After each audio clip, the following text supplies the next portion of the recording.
दोस्तों मेरी बातों को ध्यान से सुनिएगा। मानकर चलिए एक आदमी के साथ एक खतरनाक एक्सीडेंट हो जाता है। एक्सीडेंट की वजह से उस आदमी की गर्दन के नीचे का पूरा शरीर काम करना लगभग बंद कर देता है, लेकिन उस आदमी की गर्दन का ऊपर का भाग यानी उसका दिमाग अभी भी एकदम अच्छे तरीके से काम कर रहा है। अब एक सवाल का जवाब दीजिए, क्या उस आदमी का दिमाग ट्रांसप्लांट करके किसी और शरीर में जोड़ा जा सकता है?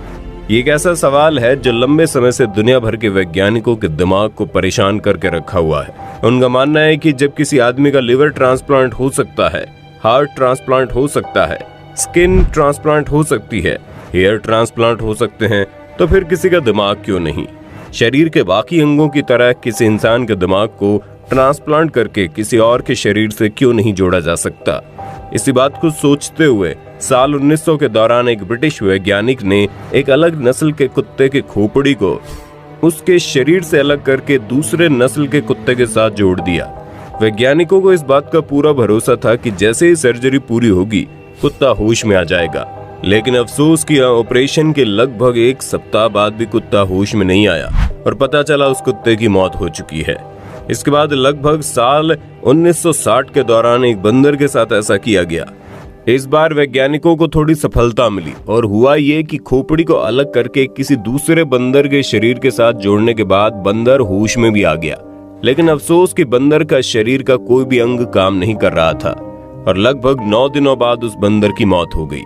जिसके बाद लगातार इस विषय पर दुनिया भर के वैज्ञानिक शोध करते रहे कि आखिर किस तरह करके किसी इंसान की खोपड़ी ट्रांसप्लांट की जा सकती है। अब जो आगे मैं आपको बताने जा रहा हूं उसे सुनने के बाद आप कहेंगे क्या ऐसे भी एक्सपेरिमेंट वैज्ञानिकों ने किए हैं? लगभग 80 साल का वक्त निकल चुका था, जिसके बाद साल 1982 में न्यूयॉर्क सिटी के माउंट सिनाई मेडिकल कॉलेज में एक डॉक्टर ने चूहों के ब्रेन को ट्रांसप्लांट करने की कोशिश की। डॉक्टर ने कई घंटे लगातार मेहनत करने के बाद उस ऑपरेशन को सक्सेसफुली कर दिया और हैरानी की बात तो यह है कि चूहा बिल्कुल सही सलामत था और उसका पूरा अंग एकदम ठीक तरीके से काम कर रहा था। जिसके बाद 6 जून 1998 में पिट्सबर्ग मेडिकल सेंटर सर्जन की टीम ने वर्ल्ड का सबसे पहला ट्रांसप्लांट किया, जिसमें उन्होंने दिमाग के एक सेल को ट्रांसप्लांट किया था। यानी डॉक्टर ज्यादा बड़ा रिस्क नहीं लेना चाहते थे, इसलिए पूरे दिमाग को ट्रांसप्लांट करने की बजाय दिमाग के एक छोटे से हिस्से को ट्रांसप्लांट किया। ट्रांसप्लांट तो ठीक ठाक हो गया, लेकिन अफसोस की सर्जरी के दौरान किसी गलती के कारण एक 62 साल की महिला की दोनों पैर पैरालाइज हो गए। ये घटना साल 2013 की है, जब एक न्यूरो सर्जन के प्रोफेसर से कई लोगों ने यह बात पूछी थी कि जिस तरह से एक शरीर से लीवर निकालकर ट्रांसप्लांट किया जाता है, क्या उसी तरह एक खोपड़ी को निकालकर दूसरी खोपड़ी में नहीं डाल सकते क्या? तो इस सवाल के जवाब में सर्जन ने कहा था कि इस तरह के ऑपरेशन फ्यूचर में जरूर होंगे, लेकिन अभी हमारे पास ऐसी टेक्नोलॉजी और साइंस डेवलप नहीं हुई है कि हम ऐसे ऑपरेशन कर सके। मस्तिष्क के स्पाइनल कोड में नर्व फाइबर को जोड़ना बहुत कठिन होता है।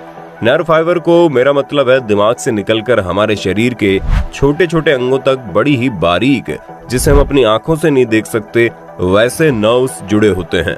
उन सभी को काटकर वापस जोड़ना अभी की टेक्नोलॉजी के हिसाब से हमारे लिए असंभव है। इसलिए उन्होंने कहा कि स्पाइनल कोड मतलब कि रीढ़ की हड्डी की चोट इतनी नुकसानदायक होती है कि अगर मस्तिष्क को ट्रांसप्लांट करने में सफल भी हो जाए तो स्पाइनल कोड में लगने वाली चोट के कारण लोग जिंदा नहीं रहते हैं, क्योंकि दिमाग को शरीर से संपर्क बनाने के लिए रीढ़ की हड्डी बहुत ही अहम पार्ट निभाती है। ऐसे में अगर दिमाग को ट्रांसप्लांट किया जाए तो सिर से जुड़ी हड्डी में चोट लग जाएगी और इतने बड़े ऑपरेशन को झेलने के लिए कोई बॉडी जल्दी तैयार नहीं होगी। इसलिए ब्रेन ट्रांसप्लांट से पहले एनिमल टेस्ट किया जाता है और जब एनिमल के ऊपर ये रिसर्च हो रही होती है तो इसका पूरा परमिशन लेकर सरकार से लेना पड़ता है। ये प्रोसेस काफी लंबा होता है। आज भी इस प्रोसेस को सही से करना मेडिकल साइंस के लिए एक चुनौती है। इतना ही नहीं, किसी भी ब्रेन ट्रांसप्लांट कराने के लिए बहुत ही ज्यादा रुपयों की आवश्यकता होती है, लगभग $13 मिलियन। अगर भारतीय रुपयों में बात करें तो लगभग 9,620 लाख रुपए। इसमें लगभग 150 ऑपरेशन होते हैं। इन सभी ऑपरेशंस में लगभग 36 घंटे का समय लगता है। इसमें सबसे इम्पोर्टेंट काम ब्रेन को फ्रीज करना होता है, जिसमें दिमाग के पूरे सिस्टम को रोक दिया जाता है और फिर दिमाग को मरने से बचा लिया जाता है। गर्दन और नसों को जोड़ने वाले ट्यूब्स को गर्दन में फिट कर दिया जाता है और फिर स्पाइनल कोड को काटा जाता है। ये सबसे मुश्किल काम होता है। स्पाइनल कोड को काटने के लिए किसी आम चाकू का इस्तेमाल नहीं होता। इसे काटने के लिए हीरे से बनी चाकू का इस्तेमाल होता है और अंत में मसल्स, नाउज और ऑर्गन्स को फिर से जोड़ा जाता है। ये काम ठीक उसी तरह होता है जैसे कपड़ों को सिला जाता है। ये काम बहुत ही मुश्किल होता है क्योंकि दिमाग इंसान के शरीर का सबसे इम्पोर्टेंट पार्ट होता है।